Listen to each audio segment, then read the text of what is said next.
Good morning, dear students. Today we are here to discuss something about fermentation technology, and myself Rakesh Patel from AGIC Science College, and along with me are two esteemed guests. One to my left, immediate left, is Farida Madam from Navsari. Her college is BP Baria Science Institute, and to her left is Shri Sanjay Bhai Parikh from Ramakrishna Institute, Surat. Both these guest speakers, they have a very long experience in the field of microbiology and have been in a teaching field for the last 15 to 20 years.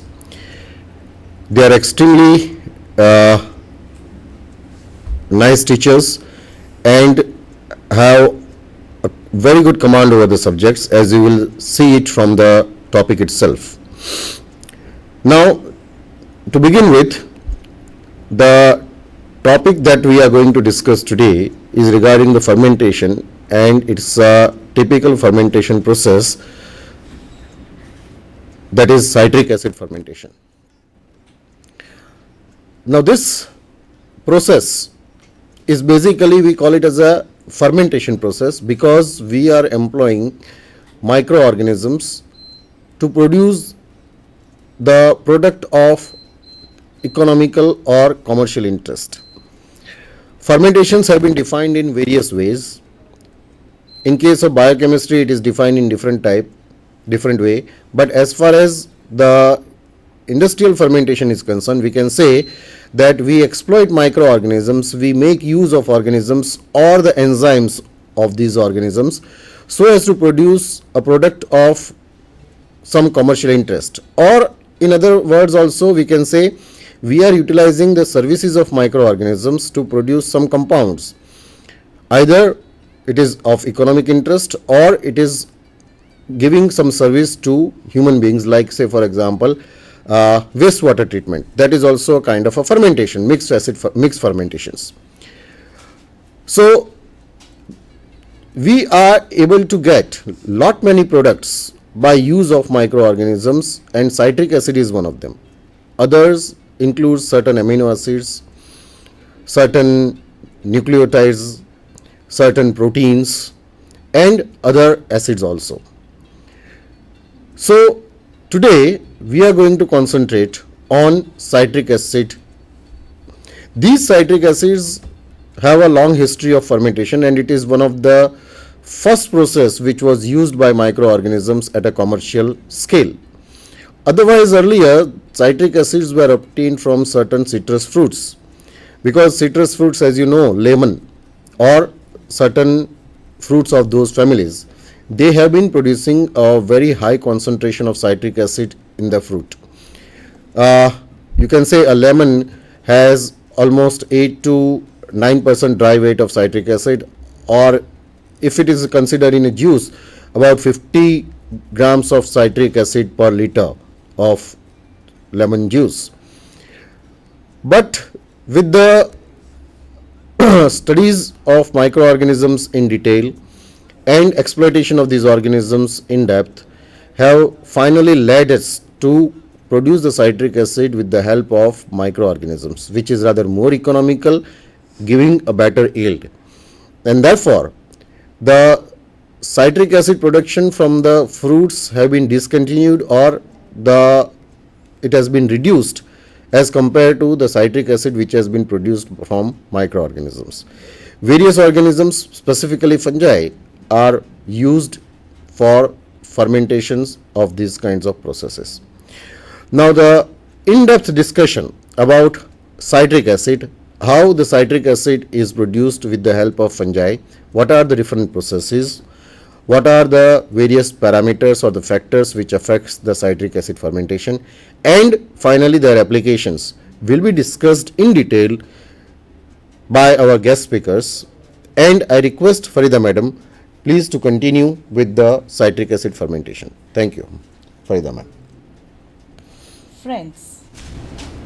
Today we'll discuss about citric acid fermentation. But before discussing in detail about citric acid fermentation, we'll see what is fermentation. Fermentation, the science of fermentation is known as zymurgy, and fermentation is an energy yielding process in which energy substrates like carbohydrates are oxidized to alcohol, organic acid and CO2 using different microorganisms like bacteria, fungi and yeast, or in a combination of any one or two together are used under anaerobic conditions for fermentation. Now going through the history of how citric acid is produced, the first slide please. Here in the slide you can see Carl Wilhelm Scheele. In 1784 he was the first one, a Swedish chemist, to find citric acid in lemon juice, and he was the first one to crystallize the crystals of citric acid. In 1893 Wemer established the occurrence of citric acid as a microbial metabolite, and then in 1917 James Curie recognized that citric acid accumulates in the cultures of Aspergillus niger. From that time, Pfizer was the first company who produced citric acid on commercial basis. Next slide please. Now discussing the properties of citric acid. Citric acid is a weak organic acid found in citrus fruits belonging to the genus Citrus and the family Rutaceae. Lemon, orange, sweet lime, grapes, etc. are used for production of citric acid, and it occurs in metabolism of all living organisms. At room temperature, citric acid is a white crystalline powder. It exists as an anhydrous or a monohydrate form that contains 1 mole for every mole of citric acid produced, and it dissolves in absolute ethanol at 15 degrees centigrade. Citric acid shares properties of other carboxylic acids when heated above 175 degrees centigrade to form CO2 and water. Now, coming to the microorganisms involved in citric acid fermentation. Usually bacteria, fungi and yeast are the different organisms which are used for citric acid production. Most organisms are not able to produce commercially accepted yields due to the fact that citric acid is a metabolite of energy metabolite, and its accumulation rises high amount under conditions of drastic imbalance. Now looking to the bacteria which are used, Arthrobacter paraffinans, Bacillus licheniformis and Corynebacterium species are used for citric acid production. Fungi, next slide, Aspergillus niger, Aspergillus aculeatus, Aspergillus carbonarius, Aspergillus avamori, Aspergillus fetidus and Aspergillus fongacus are used to get high yield of citric acid fermentation. The main one which you can see over here in the slide is Aspergillus niger, the growth on the petri dish as well as the growth as we see it in a microscope, and it is the one which is best used for citric acid production. After that, yeast are also used for citric acid production, but the problem of citric acid production from yeast is that there is simultaneous formation of isocitric acid along with citric acid, and that is why it is not mostly used. But the species of yeast which is used for citric acid production is Candida tropicalis, Candida alophilia, Candida guillermondi, Candida citroformans, Hanseniola anamola and Yerova lipolytica. Now out of these, as I told you earlier, next slide, that Aspergillus niger is the one which has always remained a choice of organism used for citric acid production on commercial basis because it has got many advantages. Aspergillus produces more citric acid per time unit and it is easy to handle. It has the ability to ferment a variety of cheap raw materials and it gives high yield. Industrial strains of Aspergillus are not freely available. Improved strains are obtained by two different processes, that is mutagenesis and then selection. And selection is also done in different ways. One of the best method used is the single spore technique and the other one is the passage method. Next slide. Now going to the outlines of fermentation. Now when talking about fermentation process in general, different basic steps are involved in the fermentation process. First one is preservation of the production strain. Then is the inoculum development. The third one is the seed stage fermenter, and the fourth is the large scale fermentation process. Now talking about preservation of the production strain, usually the production strain, or we say it as the master culture, that is first preserved in a liquid nitrogen or in a lyophilized form, and from that such preserved strains are revived for a few generations before they are used for commercial industrial production. And this type of development of the inoculum is either done in an Erlenmeyer flask, slide please, or in a rocks bottle as you see it in the slide. Here the Erlenmeyer flask or the rocks bottle is seen in the slide, and the rocks bottle is specially used for sporulated cultures. After the inoculum has developed, it is sent into the preceding fermenter. From the preceding fermenter, it is sent to the seeding fermenter, and largely the one which is used on industrial commercial purpose is the fermenter, in which the inoculum is sent. Now after the inoculum is sent into the fermenter, the outline of fermentation, next slide, is the entire fermentation process is divided into two basic steps, that is the upstream process and the downstream process. The two phases are there. The first upstream process is related to the aspects that are associated with the production of microorganisms with the help to increase the productivity and yield. It deals with the selection of raw materials for fermentation which are cost effective, available, rich in carbon and nitrogen source as well as other nutrients.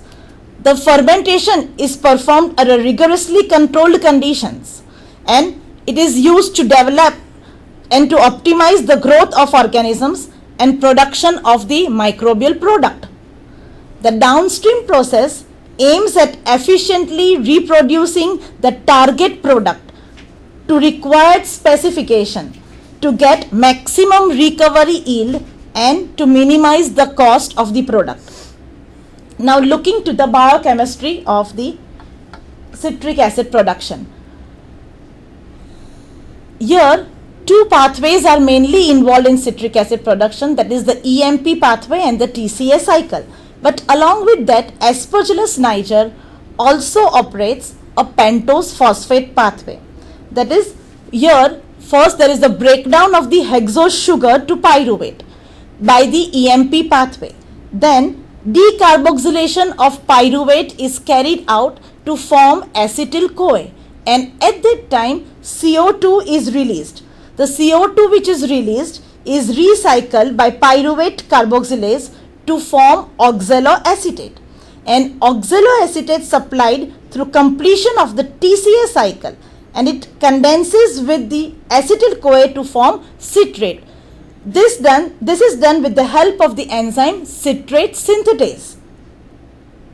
In order to accumulate citrate, its onward metabolism is blocked, and this onward metabolism is blocked by the enzyme aconitase, as you can see, and cis aconitase is formed. During citrate accumulation, TCA cycle is largely inoperative beyond citrate formation. Means citrate formation is there, otherwise the entire cycle remains inoperative during the citrate formation in the TCA cycle. Now coming to the raw materials which are involved in citric acid production. Usually the main raw materials used in the next slide are hydrocarbons, sugar and beet molasses.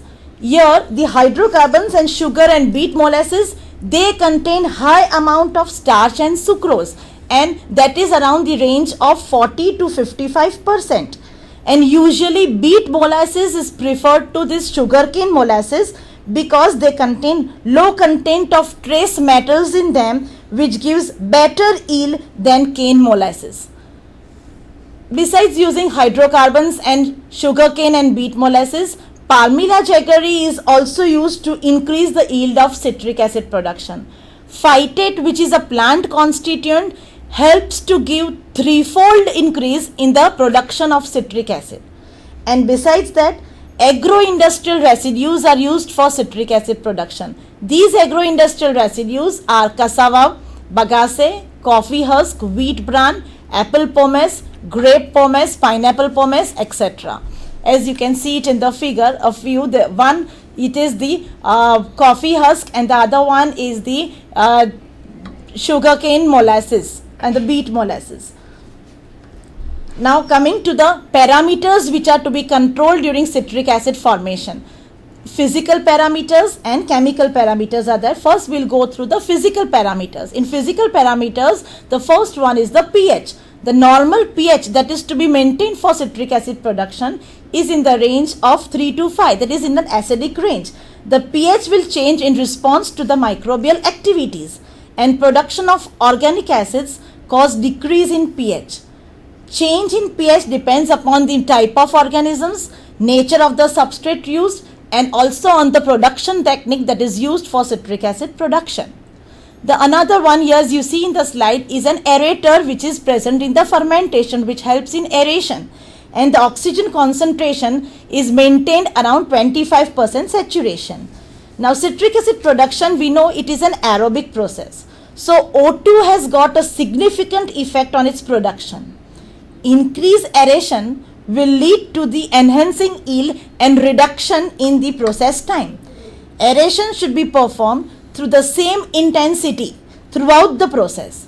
High aeration rates lead to foaming during the growth phase, and that is why anti-foaming agents or mechanical defoamers are also present in the fermenter, which reduces the foaming. Forced aeration, if it is given in the beginning of the process, it affects the microbial rate and citric acid productivity. If low aeration limits are there, it will restrict the respiratory activity of the Aspergillus niger. Strongly aerated cultures increase sporulation and thereby decrease the accumulation of citric acid. Now, chemical parameters which are used for citric acid production and maintained in the fermenter are, the main ones are the carbon, nitrogen and phosphorus. They are the type and concentration of carbon increases the yield of citric acid production. The carbon may be in the form of sucrose, glucose, fructose or galactose. Nitrogen also helps in increase of citric acid production, and it will be in the form of urea, sulfate, peptone, ammonium nitrate and malt extract. And besides that, the nitrogen which is required is around 0.1 to 0.4 grams per liter. Phosphorus in the form of phosphate is used for citric acid production. The rest of the elements or the chemical parameters which are used in the fermenter are also of equal importance, but they are trace elements like metal ions like zinc, iron, copper and magnesium. Besides that, lower alcohols like methanol, ethanol and propanol, isopropanol in the amount of 1 to 5% help to increase citric acid production. But these lower alcohols, if they are added in crude amount, they will help to increase the production of citric acid. But if these lower alcohols are added in a pure form, on the contrary, they will give adverse effect and they will lower down the production of citric acid. Besides that, these lower alcohols will neutralize the negative effect of metal ions produced during citric acid formation.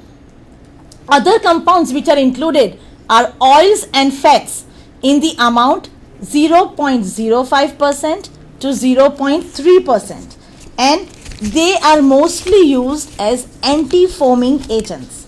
Some oils which are there will stimulate the productivity and maintenance of the fermentation process. Now the other methods or the major methods regarding the citric acid fermentation, like the surface culture method, submerged method and solid state method, in detail will be discussed by my colleague Sanjay Parekh. Dear students, as you know that in the citric acid fermentation, different raw materials which are used are usually based on some agrochemical waste or some agricultural waste Now, such agricultural waste and agrochemical waste are used as a raw material in citric acid fermentations. Now, if you want to carry out a citric acid fermentations, then citric acid fermentation can be carried out by different three methods. As you can see, there are different three methods: surface culture methods, submerged fermentation methods, and solid state fermentation methods. Now, among this, the surface culture method is the oldest method, and it is the first method which has been practiced for citric acid fermentations. Now, in surface fermentation methods, the sterile liquid medium on which the fungal cultures, specifically Aspergillus niger, as madam has stated earlier, this is the strain which has been commercially exploited for citric acid fermentations. So, in surface fermentation method, a liquid medium, sterile liquid medium in which a surface growth is generated, where the microorganisms, specifically Aspergillus niger, is allowed to grow and without agitations. So, in without agitations, when fungal culture will grow, then usually it will form a mycelial mat. As you can see in this slide, one of the flask which contains the mycelial mat of Aspergillus niger, and the mycelial mat will grow continuously. Usually this fermentation process requires 8 to 12 days. Besides, in such glass vessels, even a shallow tray which is made up of either aluminium or stainless steel can be used, where once again a sterile medium can be filled, and then such trays are stacked in a aseptic rooms. Usually, as you can see in this slide, that a tray fermenters are available where you can stack the tray, and the humidified air, which is of course a sterile one, is passed, and the temperature is maintained around 30 degrees centigrade, and the humidity is maintained around 70 degrees centigrade, and the air circulation is carried out, which maintains the temperature, because during fermentation process temperature will increase, so temperature should be maintained within 25 to 30 degrees centigrade temperature, and also the generation of carbon dioxide that can be controlled by circulating the air, and the fermentation process will be accomplished within 8 to 12 days, and once the fermentation will be accomplished, then the trays are unloaded for further recovery of citric acid. Now, the another method which is the most commonly employed for citric acid fermentation is a submerged culture method. Nowadays, whatever citric acid fermentation is carried out at industrial level, amongst them 80% of citric acid production is successfully carried out with the help of submerged culture method. Now, in submerged culture method, a sterile medium is inoculated with a fungal spore, where either fungal spore, dry spore, or a spore suspension can be used to inoculate a sterile medium, and then a vigorous aeration and agitation is applied. When vigorous aeration and agitation is applied, usually fungal culture will grow in the form of pellets. As you can see in these slides, such circular pellets are formed. Now, here the morphology of these pellets plays a significant role in the yield of citric acid. The ideal pellets which are required is usually consist of a fluffy center and a rough surface. This, which is usually in a 1 centimeter diameter, are found to be the ideal one for citric acid fermentation. Once the spores are inoculated, then it requires 2 to 3 days for the germination of spores and the mycelial development. Then in the next 6 to 8 days, the citric acid accumulation and citric acid production is carried out. Once the citric acid production has been completed, then the whole fermenter is subjected to unloaded, and then it has been subjected, the fermentation broth is subjected for product recovery in a downstream processing that we will discuss later on. Now, another method besides submerged culture method is a solid state culture methods. Before going to discuss the solid state culture method, the submerged culture method which I have just stated earlier, in this method there are different types of submerged fermenters are used, and that can be operated on a batch mode or on a continuous mode or on a fed batch mode. The fermenters which are more commonly employed for citric acid fermentation, that includes a regular stirred tank fermenter or a tower fermenter. Now the stirred tank fermenter, which is more commonly used at industrial level, where there is a aerations and agitation is accomplished with the help of agitator, mechanical agitator, and spargers. Spargers are more commonly employed for aeration purpose. Now, whereas in tower fermenter, there is no mechanical agitations, only the process of agitation is accomplished with the help of aerations, and that's why it is having one advantage, that is the complexity which is associated with the agitator can be avoided in case of tower fermenter. Of course, the tower fermenters are having capacity more than the stirred tank fermenter, that is around 2 lakh liter capacity, whereas in case of submerged fermenter, the capacity is ranging from 20,000 liter to 2 lakh liter. Now, the last method which is more commonly used for solid state fermentation is a solid state culture method, where the material is, madam has already mentioned, there are different raw materials which are used for fermentation purpose.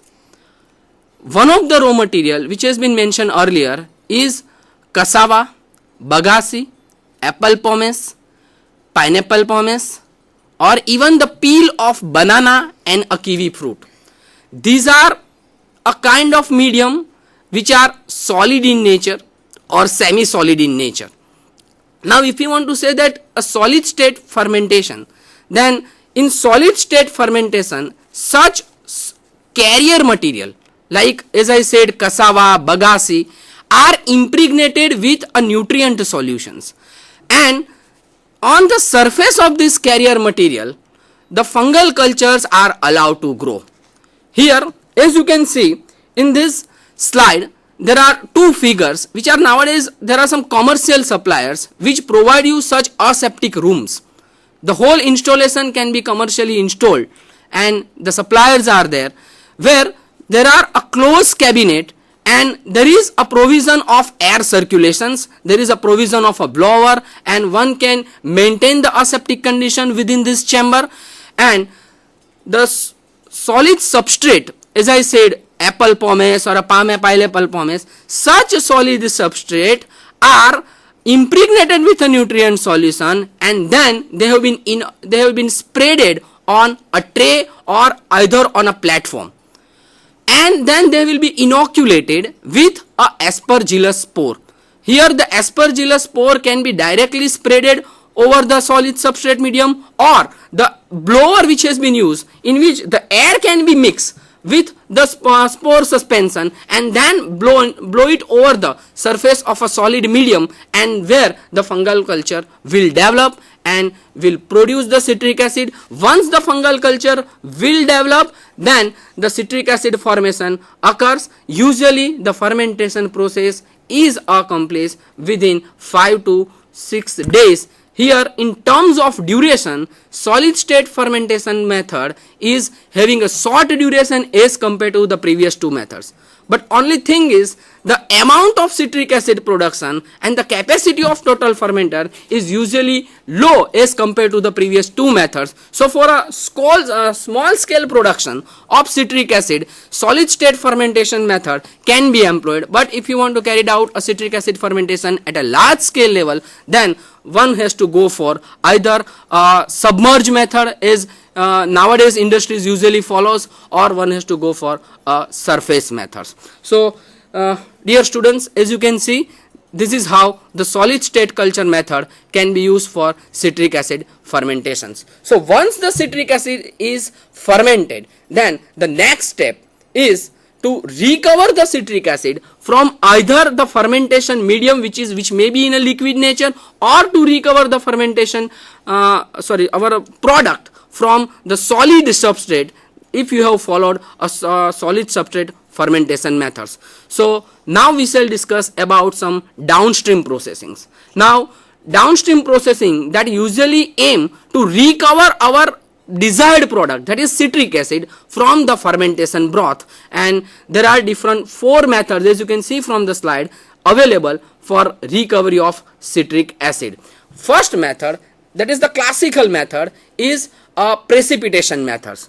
Now in precipitation methods, as you can see this in this slide, the citric acid is precipitated from the fermentation broth with the help of lime, that is calcium oxide or calcium hydrated. So when calcium oxide or calcium hydrated or a milk of lime, by which we are commonly knowing it, so when this milk of lime is added in a fermentation broth, then it usually form a tricalcium citrate tetrahydrate. Now this tricalcium calcium citrate tetrahydrate is precipitated out, and usually this precipitation process is accomplished by maintaining a pH around 7 and keeping the temperature at 90 degrees centigrade. And once this precipitation is accomplished, then precipitated are separated out by following a filtration. So once the filtration is accomplished, then tricalcium citrate tetrahydrate precipitates are separated out.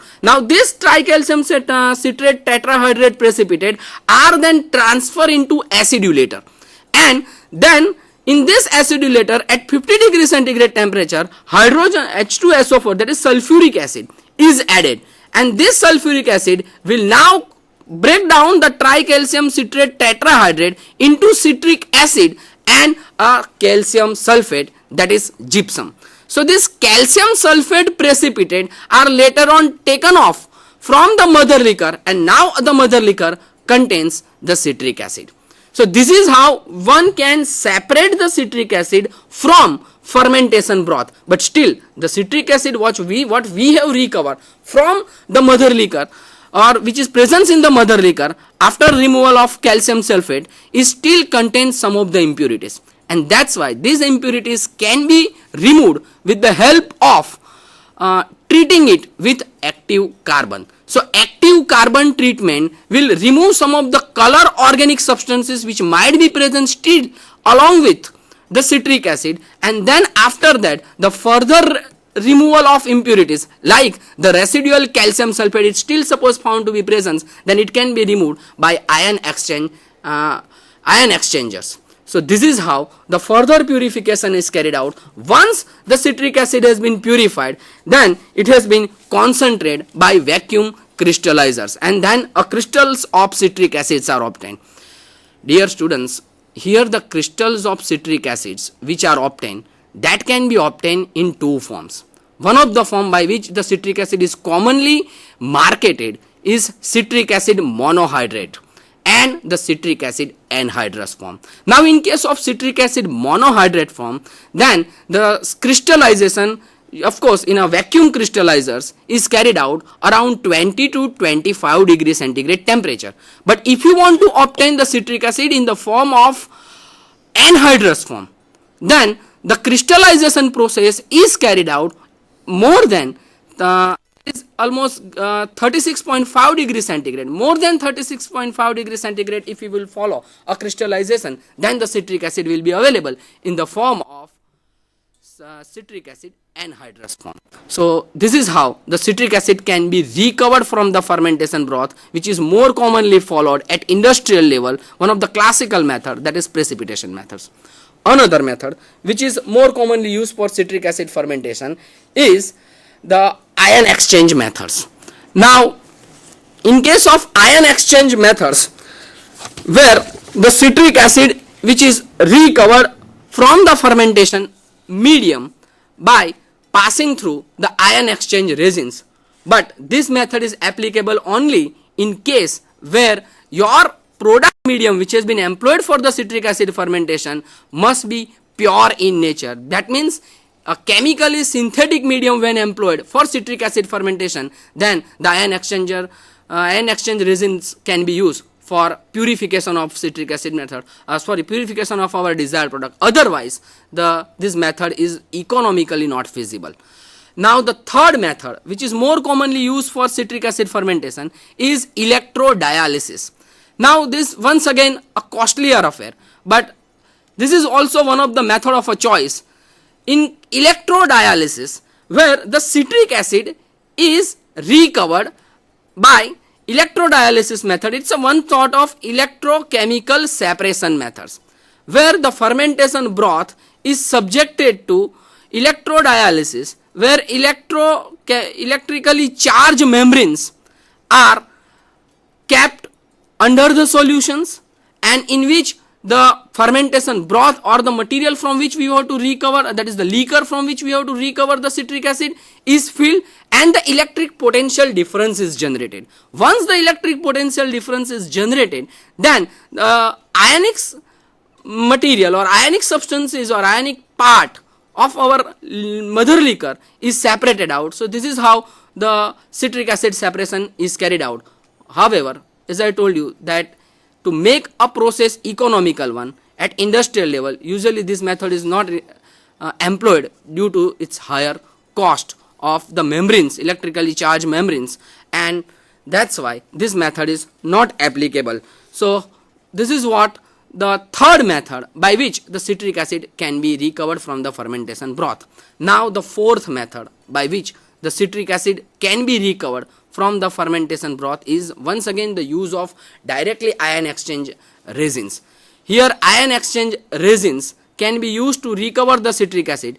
However, the problem which is more commonly associated with ion exchange resin is the regeneration of resins. While regenerating the resins, whatever the effluents which is generated, that also cause the problem of environmental pollutions, because of one has to dispose of that effluents, and that's why which is once again not economically feasible. Another reasons that why I have insisted that citric acid production at industrial level, which is more commonly carried out with precipitation method, the reason is in this recovery process there are two types of byproducts which are generated. First, that is a spent fermentation broth or a spent liquid, and second is the calcium sulfate. Now the spent liquid, I am talking about precipitation methods. In precipitation methods, two types of byproducts are generated, that is spent liquid and calcium sulfate. Now these spent liquids which is still contain a good amount of amino acids, vitamins, because and the debris of mycelium as well as the mycelium. So this can be used by forage industries as an animal feed. So one can supply that to the forage industries and one can maintain the economy of their process. Second byproduct, that is calcium sulfate, what we called a gypsum. Now this gypsum is also one of the important ingredient in cement making process. So cement factories can be utilizing such type of gypsums which is generated as a byproduct, and one can sell that gypsum to the cement industries and one can make their process more economical one. This might be one of the reasons that precipitation method is more commonly used as a method of choice for recovery of citric acid. So this is how the citric acid can be recovered from the fermentation broth. Now we have discussed the whole process. Just go through the flow chart. As you can see, the sugar or the molasses that can be used, and then the molasses is transferred into the mixture where the pH can be adjusted as per the requirement of the organisms, and further water is added. Then the process of fermentation is carried out, and in that fermentation process whatever the inoculum which we have built up during the process of inoculum, that is what we call upstream processing, in which the inoculum buildup will whatever the develop that can be inoculated into the fermenter. Once the process of fermentation is completed, then we will go for the downstream processing, and as you can see the acidulator and the precipitation method, and ultimately the citric acid will be available. So the citric acid which is available with us is subjected to the packaging, and after packaging one has to think about the stability, that how long and what are the environmental conditions one required to maintain the stability of the citric acid. So usually the citric acid is packaged in a anhydrous or a monohydrated form in a multiple moisture paper bags or a drums, and it is usually stored at 21 degrees centigrade and the humidity, the relative humidity which is more commonly required is 50 to 70%. But if you will not maintain these environmental conditions during storage, then the caking is usually occurs, and that's why if one has to avoid the caking, then the storing should be carried out in this particular environment. Now after packaging, the forms in which the citric acid is marketed, as earlier I have told you that citric acid is marketed in either anhydrous form of crystalline chemicals, as you can see in the slides, these are white crystals. Second, or the crystalline monohydrate form, or a crystalline sodium salts, so which are available in a granular or in a powder form. So this is how the marketing is carried out of citric acid. So now once the marketing is carried out, then let's check the application where this citric acid is applicable. Citric acid, which is considered as a generally recognized as a safe, that is what we call a grass category of food additives. So due to its grass category of food additive status, citric acid is used across the globe. As you can see in this slide, the consumption of citric acid is carried out across the globe. Now where these different countries or in where different fields the citric acid is used. So as you can see, now let's just check the application of citric acids. So citric acid is used in the preparation of a food, where in soft drinks, in desserts, in jams, jellies, candies and frozen foods, where it can be used as an oxidant, or it can be used to impart the tartness, that is a souring flavor within such food materials. Also in the preparation of gelatin foods or in the production of some jams and jellies, the citric acid can be used. Now besides in food industries, the citric acid is also applicable in pharmaceuticals as well as in cosmetic industries. So in pharmaceutical, it can be used as an anticoagulant, acidulant, in astringent formulations. See, astringent formulation is a one sort of lotions or a kind of medicinal formulations which is usually used to shrink the tissues of our skin. So in that preparation, the citric acid can be used. Another application is a cosmetics. So in cosmetic, in the preparation of shampoos and hair conditioner, where it can be used as a buffering agent or it as an antioxidants. So in antioxidants, it acts as a chelating, metal chelating agents, and where it performs its role of antioxidant. Other applications of citric acid that is used in electroplating, leather, tanning, chelating material, chelating metals to form the soap and laundries. Now specifically in detergent industries, nowadays as you know that a hardness of a water is a common problem, and such waters are usually not used by detergent industry or used for washing purpose. So usually the detergent formulations nowadays available that contains the citric acid, where citric acid complex the metals, metals which are present in the hard water, and thus make the process of washing easier, and the form formations will occur.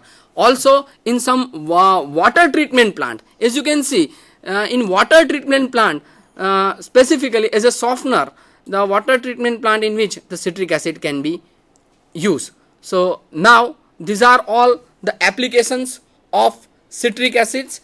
Now from this, the application, we can assume that the citric acid is having a wide application in different industries, and that's why its production is also taking place across the globe. And from this slide, as you can see, the estimated production of citric acid in terms of tons per year. Now the major producers of citric acids are the Western European countries, followed by Russia, Canada and China. So these are the major producers of citric acid. Now the leaders amongst the citric acid productions across the world, that includes Miles Incorporation. Now this Miles Incorporation has been now taken over by Tate and Lyle of USA.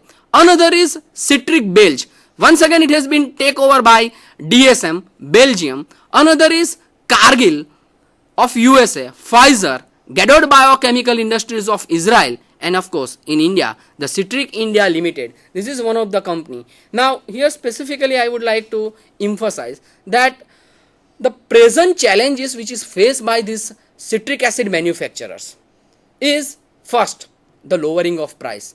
Citric acid price is day by day lowers, and that's why you will see that some of the plants which are involved earlier in the citric acid fermentations are either shut down, or they have been handed over, or they have been taken over by some giant in the same field. Second thing, the raw material which are more commonly used.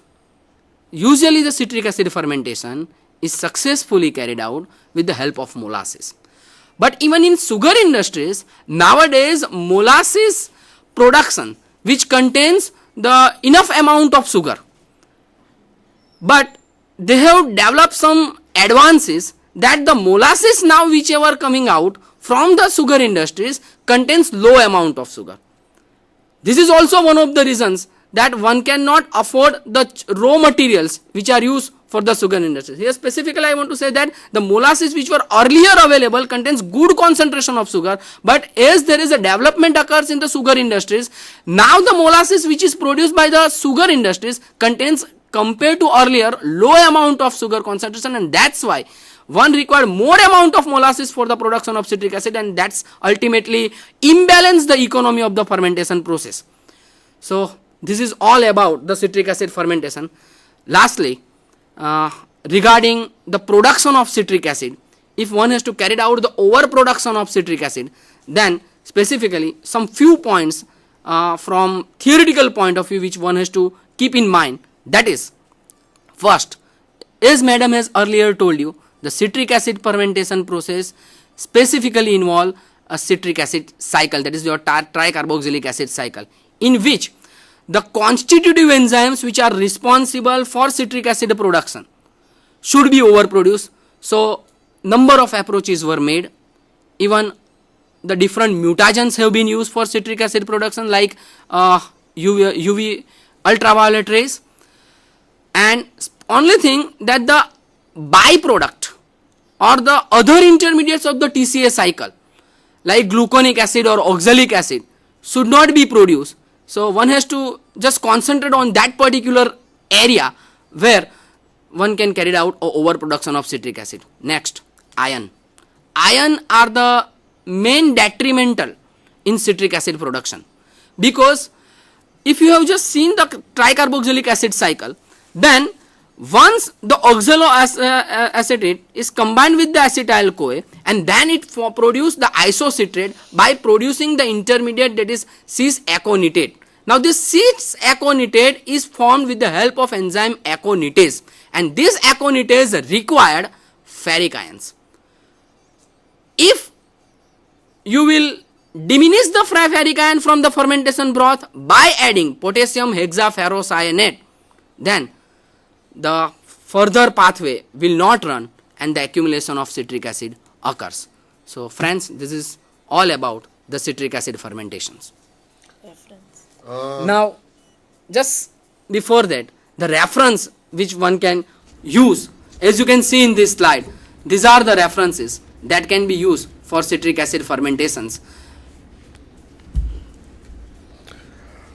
તો વિદ્યાર્થી મિત્રો, આજે આપણે citric acid fermentation માટે જે discussions સાંભળ્યું,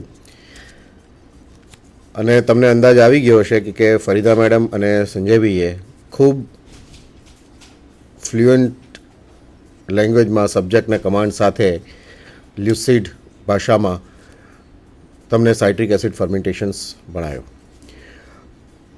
basically આવનાર દિવસોમાં બાયસેકના પ્રોગ્રામ હેઠળ આપણે ઘણા બધા ટિપિકલ ફર્મેન્ટેશન્સ ભણવાના થશે. નોર્મલી આપણે એ ફર્મેન્ટેશન્સ બે ભાગમાં ડિવાઈડ કરીશું. એક જે ફર્મેન્ટેશન્સ જેવી રીતે સાઇટ્રિક એસિડ હતું એ પ્રાઇમરી મેટાબોલાઇટનું ફર્મેન્ટેશન્સ છે, અને બીજા ફર્મેન્ટેશન્સ જે આપણે ભણીશું એ સેકન્ડરી મેટાબોલાઇટ્સના હશે, જેમાં એન્ટીબાયોટિક્સ આવી જશે, સ્ટીરોઇડ્સ આવી જશે, એ બધા. એટલે જે ફર્મેન્ટેશન્સ આપણે ભણવાના છે એની બેઝિક્સ તો બધી સરખી જ રહેશે કે જેની અંદર અપસ્ટ્રીમ પ્રોસેસ હોય કોઈ પણ ફર્મેન્ટેશનમાં અને ડાઉનસ્ટ્રીમ પ્રોસેસ હોય. અપસ્ટ્રીમ પ્રોસેસની અંદર ફર્મેન્ટેશન થાય અને થઈ જાય એના માટે જે રો મટીરિયલ્સનું એક્યુમ્યુલેશન હોય, સ્ટ્રેનનું સિલેક્શન હોય, સ્ટ્રેનનું ઇમ્પ્રુવમેન્ટ હોય, ફર્મેન્ટેશન પ્રોસેસ એકચ્યુઅલી જે હોય અને જેના જે પેરામીટર્સ જે કંટ્રોલ કરતા હોય એ બધા વસ્તુઓ અપસ્ટ્રીમ પ્રોસેસીસમાં આવી જાય. અને જે સેકન્ડ પાર્ટ છે, બીજો ભાગ છે જે ફર્મેન્ટેશનનો, એ ડાઉનસ્ટ્રીમ પ્રોસેસીસ છે જેમાં ફર્મેન્ટેશન એક વખત પૂરું થઈ જાય, પ્રોડક્ટ એક્યુમ્યુલેટ થાય, પછી એને રિકવરી અને પ્યુરિફિકેશન કરવાનું. તમે લો બેઝિકલી આ બે ભાગમાં ડિવાઈડ થશે. અને જે રીતે તમે citric acid flow sheet diagram જોયો એવી જ રીતે દરેક ફર્મેન્ટેશનનો પણ ફ્લો શીટ ડાયાગ્રામ હોય. પણ એ ફ્લો શીટ ડાયાગ્રામથી કન્ફ્યુઝ થવાની જરૂર એટલા માટે નથી કે મોરોલેસ ફ્લો શીટ ડાયાગ્રામમાં બેઝિક્સ જે છે એ બધું આ જ છે જે મેં તમને કહ્યું કે ઇનોક્યુલમ બિલ્ટઅપ, સ્ટ્રેન સિલેક્શન્સ, પછી એનું ઇમ્પ્રુવમેન્ટ, રો મટીરિયલ, ફર્મેન્ટેશન્સ અને એની ફાઇનલી રિકવરી. એટલે ઘણી વખત એમ માનવામાં આવે કે 7-8 ફર્મેન્ટેશન્સ જે સિલેબસમાં છે અથવા તો જે તમે એક્ઝામ માટે તૈયાર કરતા હો છો દરેકનો ફ્લોશીટ ડાયાગ્રામ યાદ રાખવો એ થોડો ડિફિકલ્ટ પડે છે, પણ એવું નથી હોતું કારણ કે જે બેઝિક એનું જે છે પ્રિન્સિપલ છે એ બધાનો સરખો જ છે. તો મિત્રો, આ સાથે આપણે અહીંયા સાઇટ્રિક એસિડ ફર્મેન્ટેશનનું સમાપન કરીએ છીએ. અને હું ખાસ કરીને જે બે ગેસ્ટ છે, મેડમ ફરીદા મેડમ અને સંજયભાઈ, જે આટલે દૂરથી સુરત અને નવસારીથી છેક અમદાવાદ આવી અને આ સરસ રીતે લેક્ચર ડિલિવર કર્યું છે, એમનો હું ખૂબ હાર્દિક આભાર માનું છું. આ સિવાય I am also thankful to Department of Higher Education who has taken the initiative to conduct such kinds of SANDHAN lecture series in different subjects. Kamal Joshi, who is a coordinator, state coordinator for BIOSEC, I am also very much thankful to him, who is coordinating all these lectures. Last but not the least, I am highly obliged to the staff members, the crew and the backup team who has been presenting these lectures in such a extremely nice manner that it reaches to you in a best form. Thank you very much. Namaskar.